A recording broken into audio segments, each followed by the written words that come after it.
자, 오늘 역대하 21장 오늘 본문의 말씀은 이제 마침내 하나님을 경외했던 다윗과 같은 왕 여호사밧이 통치를 끝내고 이제 그 아들 여호람이 즉위를 해서 통치를 합니다. 이때부터 유다의 국가의 명운이 급격하게 이제 쇠퇴하게 됩니다. 자, 오늘 말씀 2절에 보면 여호사밧의 아들 여호람의 아우들. 자, 여기 여호람이 이제 왕이 되는데 이 여호람은 이름이 여호와가 존귀하게 되다 이런 뜻입니다. 여호와가 존귀하게 되다. 그러니까 여호람은 하나님을 존귀하게 하는 사람으로 부름을 받은 겁니다. 정반대로 가죠. 자, 그 아우들이 있는데 아사랴, 그리고 여히엘, 스가랴, 그리고 또 아사랴. 여기 아사랴가 2절 앞에 있는 처음 아사랴도 나오죠. 그 아사랴와 끝에 나오는 아사랴는 우리 글로는 같습니다만 히브리어로는 약간의 차이가 있습니다. 요 끝에는 첫 번째는 아사리아인데 이게 여호와가 도우셨다 이런 뜻입니다. 뒤에는 아사리아후 이렇게 됩니다. 정확하게 발음을 하면 비슷한 뜻이지만 발음이 조금 다릅니다. 아사리아후.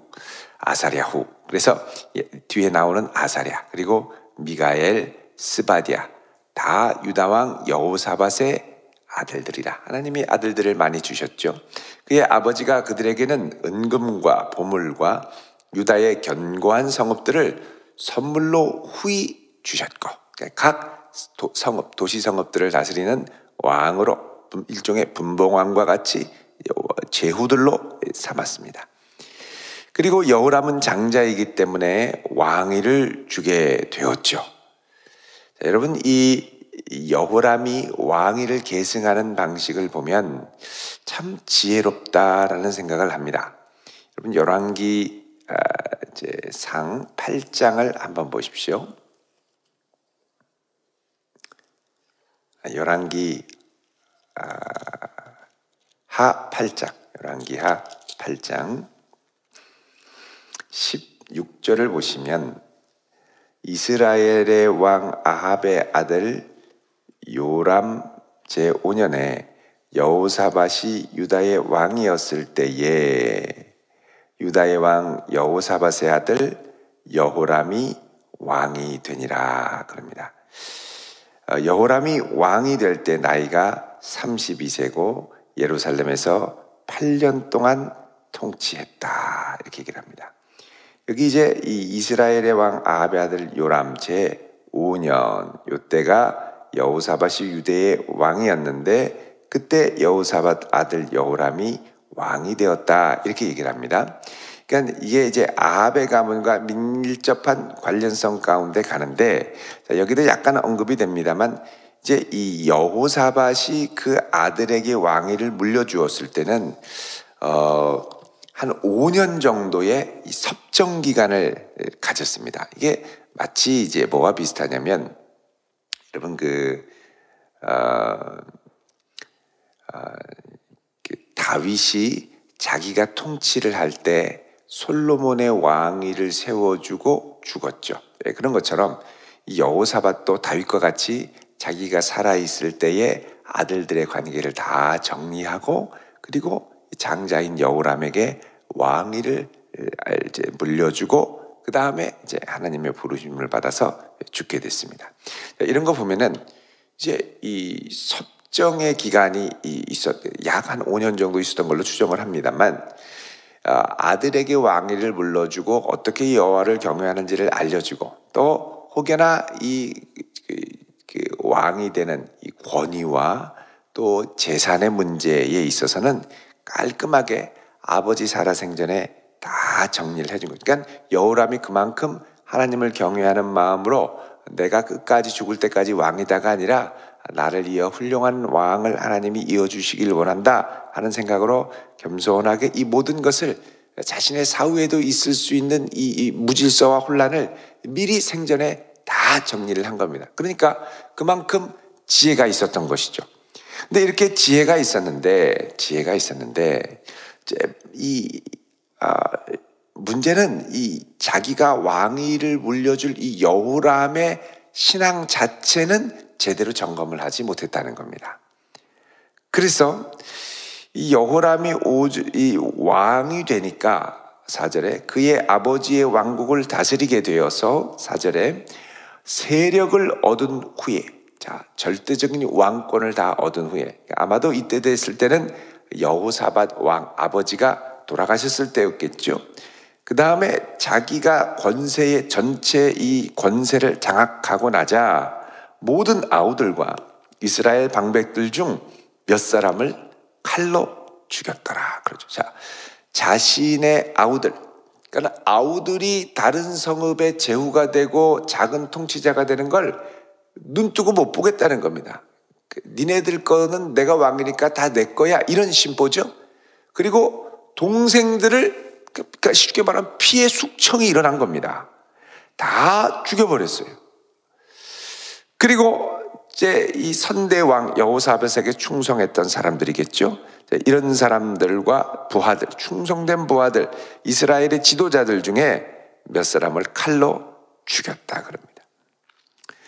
그의 이런 통치의 성격을 상징적으로 보여주는 것이 바로 5절에 여호람이 왕위에 오를 때 나이가 32세라. 예루살렘에서 몇 년을 다스렸습니까? 8년. 너무 아쉽습니다. 정말 단명한 거죠. 8년 동안 여호사밧이 수십 년에 걸쳐서 쌓아 올렸던 아름다운 영적 유산들을 다 허물어뜨려 버렸습니다. 여러분, 이게 얼마나 아쉬운지 모릅니다. 안타깝습니다. 자, 8년 동안 다스리고 그렇게 된 이유, 이렇게 짧은 시간에 수십 년에 걸쳐서 쌓아놓았던 아름다운 영적 유산을 허물어버리는 이유가 뭐냐? 6절에 이렇게 얘기를 하죠. 그가 이스라엘 왕들의 길로 행하여 아합의 집과 같이 하였다. 지금 이렇게 하는 게 이스라엘 아합의 흉내를 내는 건데, 그가 이는 아합의 딸이 그의 아내가 되었습니다. 아합의 딸, 아달랴라고 그랬죠. 아달랴가 그의 아내가 되었다.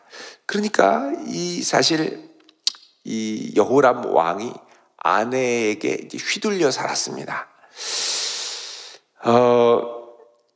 이렇게 볼 때 이 여호람을 배출하게 된 것이 그의 어머니 때문이라면, 사실은 그 어머니와 결혼한 여호사밧, 사실 여호사밧이 다 좋았는데 악한 관계를 너무 쉽게 허용한 게 단점이었습니다. 그러니까 여호사밧이 사람이 정말 좋았던 호인이었을 가능성도 있죠. 그 북이스라엘을 향해서도 그냥 허허하고, 계속 하나님이 경고하시는데도 허허하고, 관계를 제대로 아주 칼처럼 정리하지 못하니까 그 관계를 타고 장차 유다가 가문이 몰락할 아주 중요한 가능성들을 끌어오게 됐죠. 사실은 엄밀하게 얘기하면 이런 끔찍한 일이 일어난 건 그렇게 하나님을 경외하고 이스라엘 백성을 잘 인도했던 아버지 여호사밧 왕이 관계를 아주 냉철하게 하지 못했기 때문입니다. 아합의 그 아내 이세벨의 영향을 받은 딸을 그대로 가지고 온 거죠. 그러니까는 말하자면 일종의 병원균, 코로나 확진자, 이거를 우리나라 청정 지역에 데리고 와서 다 퍼뜨린 것과 똑같습니다. 너무 아쉬워요. 그렇게 하나님을 경외하고 열심으로 하나님을 섬기면서 잘 이루어 놓았던 것이 아내를 통하여 온 잘못된 이 풍습과 영적인 영향력으로 순식간에 다 무너뜨립니다. 이렇게 집안에 사람이 잘 들어와야 된다고 하는데, 이 남유다도 집안에 사람이 잘못 들어와서 아주 부정적인 영향력으로 가문이 몰락을 하게 되죠. 자, 이렇게 악을 행하였고 7절에 여호와께서 다윗의 집을 멸하기를 즐겨하지 아니하셨음은 이전에 다윗과 더불어 언약을 주시고 다윗과 그의 자손에게 항상 등불을 주겠다고 말씀하셨습니다. 자, 하나님께서 이런 죄악 같으면 단번에 그 나라를 멸망시키셔야 됐지만 인내하고 참으신다라는 겁니다. 왜 그랬느냐? 바로 다윗과 더불어 언약을 맺으셨기 때문에. 하나님이 그 언약에 신실하기 위해 이들의 죄악을 감내하며 기다리고 계시는 것이죠. 대신 하나님께서 이들을 그냥 두시지 않고 이제 그 죄의 결과가 파괴하는 결과를 맛보게 하십니다. 그건 뭐냐? 여태까지 가만히 있고 또 이 선대 때 완전히 여호사밧 왕 때 아주 큰 코를 다쳤던 에돔, 그리고 그 주변 나라들, 또 블레셋, 이런 나라들이 반란을 일으키기 시작합니다. 여태까지는 다윗 이 유다 왕조에 껍벅 죽고 하나님이 여호사밧 때 온 나라에 두려움을 심어주셔서 벌벌벌 떨면서 감히 공격도 못하고 그 밑에 벌벌벌 떨고 있었는데, 여호람 왕이 하나님을 경외함에서 벗어나서 우상 숭배를 하며 나라가 기울자 주변에 있던 나라들이 이제 들고 일어나기 시작합니다. 여태까지는 에돔이나 블레셋이나 암몬이나 그냥 그렇게 조공을 바치는 게 당연한 줄 알았는데 알고 보니까 하나님의 은혜였습니다. 하나도 당연한 게 없는 거죠.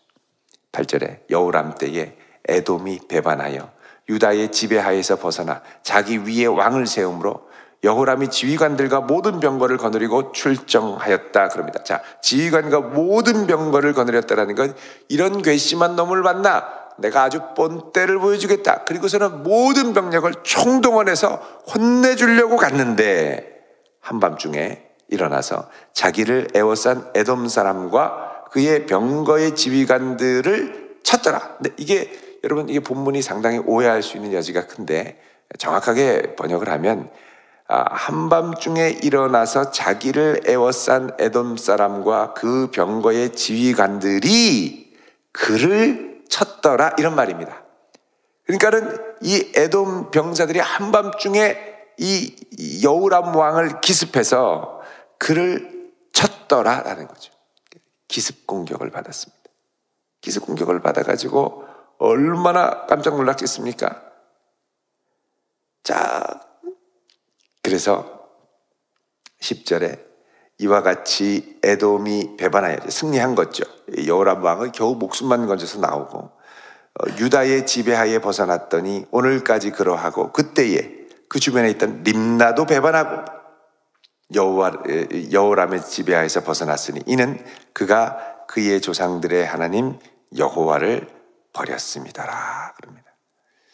여러분, 하나님을 버리니까 여태까지 당연하게 여겼던 것들이 하나도 당연하지 않다라는 걸 깨닫기 시작합니다. 은혜로 있을 때는 모릅니다. 근데 내가 은혜를 벗어날 때 그동안 당연히 그런 줄 알았는데 하나도 당연한 게, 주일 아침에 일찍 일어나 사모하는 마음으로 세수하고 예배드리러 오는 것 당연한 줄 알았습니다. 네, 하나님을 떠나고 나니까 주일에 일어나지지가 않아요. 주일이 늘 기쁘고 행복했는데 하나님을 버리고 났더니 주일에 주님 앞에 나오지 않으니까 세상 즐거움을 향해 가는데 마음이 무거워요. 내가 건강하게 걸어 나올 수 있는 것이 은혜인 줄 믿으시기 바랍니다. 여러분, 내가 당연하게 생각했던 것들이 나중에 되면 하나도 당연해지지 않습니다. 심지어는 성경 보는 거 이것도 그냥 눈 멀쩡하고 보는 줄 알았죠. 이게 시간이 되면 이게 눈이 침침해지고 안 보이고, 또 계단 올라오는 것도 너무너무 힘들어. 계단 올라오는 것. 젊은이들은 막 2칸, 3칸 막 올라가죠. 올라가는 게 기적입니다. 나중에 보면은 엘리베이터 없으면 못 올라갑니다. 그러니까 여러분, 이게 여태까지 내가 자유롭게 믿음 생활했던 게 하나하나가 다 은혜인데 하나님이 은혜를 걷어가시면 은혜로 살고 당연하게 여겼던 것들이 하나도 당연하지 않다라는 거예요. 근데 우리는 하나님이 은혜로 주시는 걸 때로는 귀찮게 여겨지죠. 이거를 굳이 내가 매일 여러분, 하나님께서 매일 신실하게 은혜를 주시니까 당연한 게 당연한 것처럼 여겨지는 겁니다. 근데 하나하나 뜯어보면 다 하나님의 은혜입니다.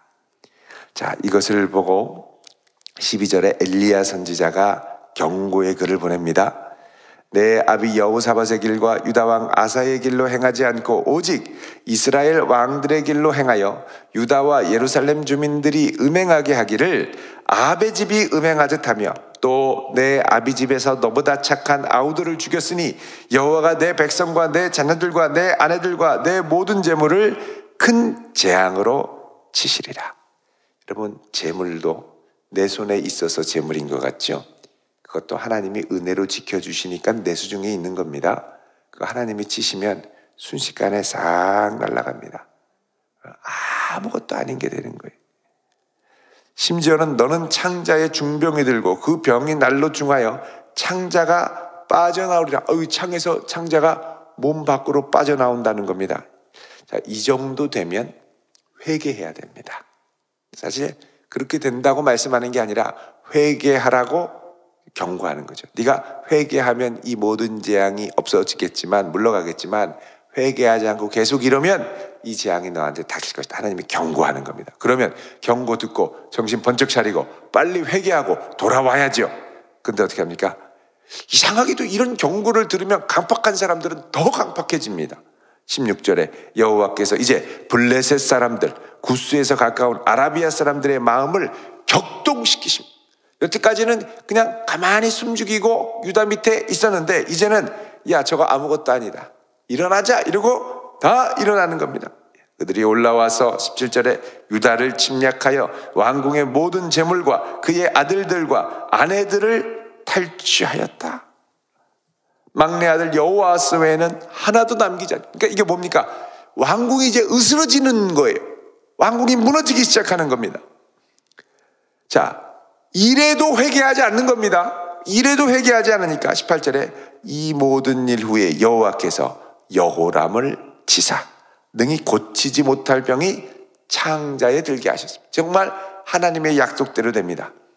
그러면 하나님이 마지막으로 내 몸을 치는 건 빨리 정신 차리라는 겁니다. 이래도 네가 듣지 않으면 너의 생명조차도, 여태까지는 나라의 명운이 내 손에 있는 줄 알았는데 이게 내 손에 하나도 없다라는 걸 알죠. 나중에는 뭘 깨닫게 하십니까? 너의 건강과 생명도 여태까지 당연한 줄 알았는데 하나도 당연하지 않다는 겁니다. 이것도 하나님의 수중에 있으니까 네 생명, 네 사명 다 하나님의 영광을 위해 써야지 네 맘대로 할 게 아니라는 걸 알려주시는 거예요. 그러니까 내가 당연하게 생각했던 내 소유가 하나도 내 것이 아니라는 걸 깨닫는 순간입니다. 그러면 빨리 나와서 회개해야죠. 근데 회개하지 않으니까 어떻게 합니까? 19절에 여러 날 후에 2년 만에 그의 창자가 그 병으로 말미암아 빠져나옵니다. 죽는 거예요.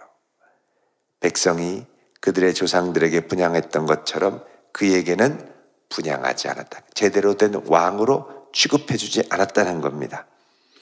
20절에 여호람이 32세에 즉위하고 예루살렘에서 8년 동안 다스렸지만 그가 아끼는 자 없이 세상을 떠났으면, 다 이제 그가 끝날 때쯤 되니까 어떻게 생각합니까?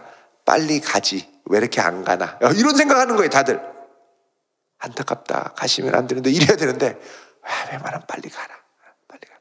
뭐 그게 2년 동안 아프냐, 빨리 앓다 빨리 가라, 이러는 거죠. 자, 무리가 그를 다윗 성 안에 장사했지만 20절에 열왕의 묘실에는 두지 않았다 그러죠. 그러니까 선대 왕들의 무덤과 나란히 두지 않았다는 겁니다. 그러니까 왕 취급을 안 했다는 겁니다. 다른 말로 하면 여호와를 경외하는 왕이 아니고 자기 마음대로 방자하게 행하는 왕은 왕이 아니라는 거죠. 왕은 누굽니까? 하나님께 위탁을 받아 하나님의 뜻대로 백성들을 이끌어가는 게 왕입니다. 이거를 우상을 끌어들이고 사유화하고 자기 욕심대로 했다가는 망한다는 거죠. 그래서 사실은 제일 안타까운 것은 이런 일이 있기 전에 여호람이 장자이기 때문에 왕을 앉히는 게 아니라 그의 신앙이 장자다울 때 왕으로 앉혔어야 되는 겁니다. 그래서 우리가 사실 이제 믿음의 다음 세대들에게, 우리 자녀들에게 여러 가지를 물려줄 수 있습니다. 뭐 집을 물려줄 수도 있고 재산을 물려줄 수도 있고 차를 물려줄 수도 있고 다 물려줄 수 있는데, 사실 그 전에 뭘 점검해야 되냐면 신앙을 점검해야 됩니다. 반드시 이 신앙의 유산을 넘겨줘야 됩니다. 이 신앙의 유산을 넘겨주지 않고 다른 걸 넘겨줬다가 이거 말아먹는 건 한순간입니다. 싹 말아먹습니다. 수십 년에 걸쳐 쌓아놨던 걸 몇 년 만에 싹 말아먹습니다. 그래서 여러분, 믿음의 다음 세대를 세우고 믿음을 전수하는 게 얼마나 중요한지 모릅니다.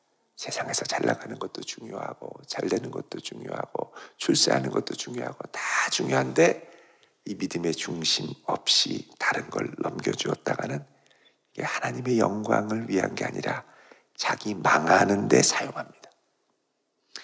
여태까지 내가 당연하게 여겼던 것이 하나도 당연한 것이 아님을 깨달을 수 있기를 축원드립니다. 이제는 하나님의 긍휼을 구하면서 하나님 나를 긍휼히 여겨주시고 소중한 믿음의 유산이 다음 세대에 잘 이어지도록 긍휼을 베풀어 주십시오. 내가 이 새벽을 깨워 주 앞에 기도하는 이 믿음이 반드시 다음 세대에 이어져서 다음 세대들이 잘 세워지게 하옵소서. 사실 이런 면에서 겨울방학이나 여름방학 되면 자녀들 데리고 새벽에 나와야 됩니다. 이 인생이 하나님께 달린 거지. 너 언제까지 엄마 아빠 기도만 하기 전에 네가 네 인생을 하나님께 되겠다. 그리고 나와서 새벽에 기도하는 거를 자꾸 이렇게 억지로라도 가르쳐 줘야 나중에 위기 가운데 이 자녀들이 어떻게 하지 고민만 하는 게 아니라 새벽에 벌떡 일어나 새벽에 나가 자기 믿음으로 하나님을 향하여 기도하게 될 역사가 일어나게 될 것입니다. 여러분 이런 아름다운 믿음을 전수하기 위해 믿음으로 기도하는 귀한 믿음의 선배 될 수 있기를 주님의 이름으로 축원드립니다. 기도하겠습니다. 거룩하신 아버지 하나님, 모든 것이 당연한 줄 알았지만 하나도 당연한 것이 없음을 깨닫게 됩니다. 하나님의 은혜로 여기까지 왔고 하나님의 긍휼로 여기까지 인도하셨는데 수십 년에 걸쳐 쌓아왔던 아름다운 믿음의 유산이 다음 세대에게도 잘 전수되게 하옵소서. 내게 주신 새벽 기도의 은혜, 내게 주신 여호와를 섬기는 주일 성수의 은혜, 나에게만 있는 것이 아니라 반드시 다음 세대에 아름답게 전수될 수 있는 은혜를 허락하여 주시옵소서. 오늘 이 아침 주 앞에 믿음으로 감사의 예물을 드리며 기도의 제목을 아랠 때 주여 들으시고 응답하여 주옵소서. 예수 그리스도의 이름으로 기도하옵나이다. 아멘.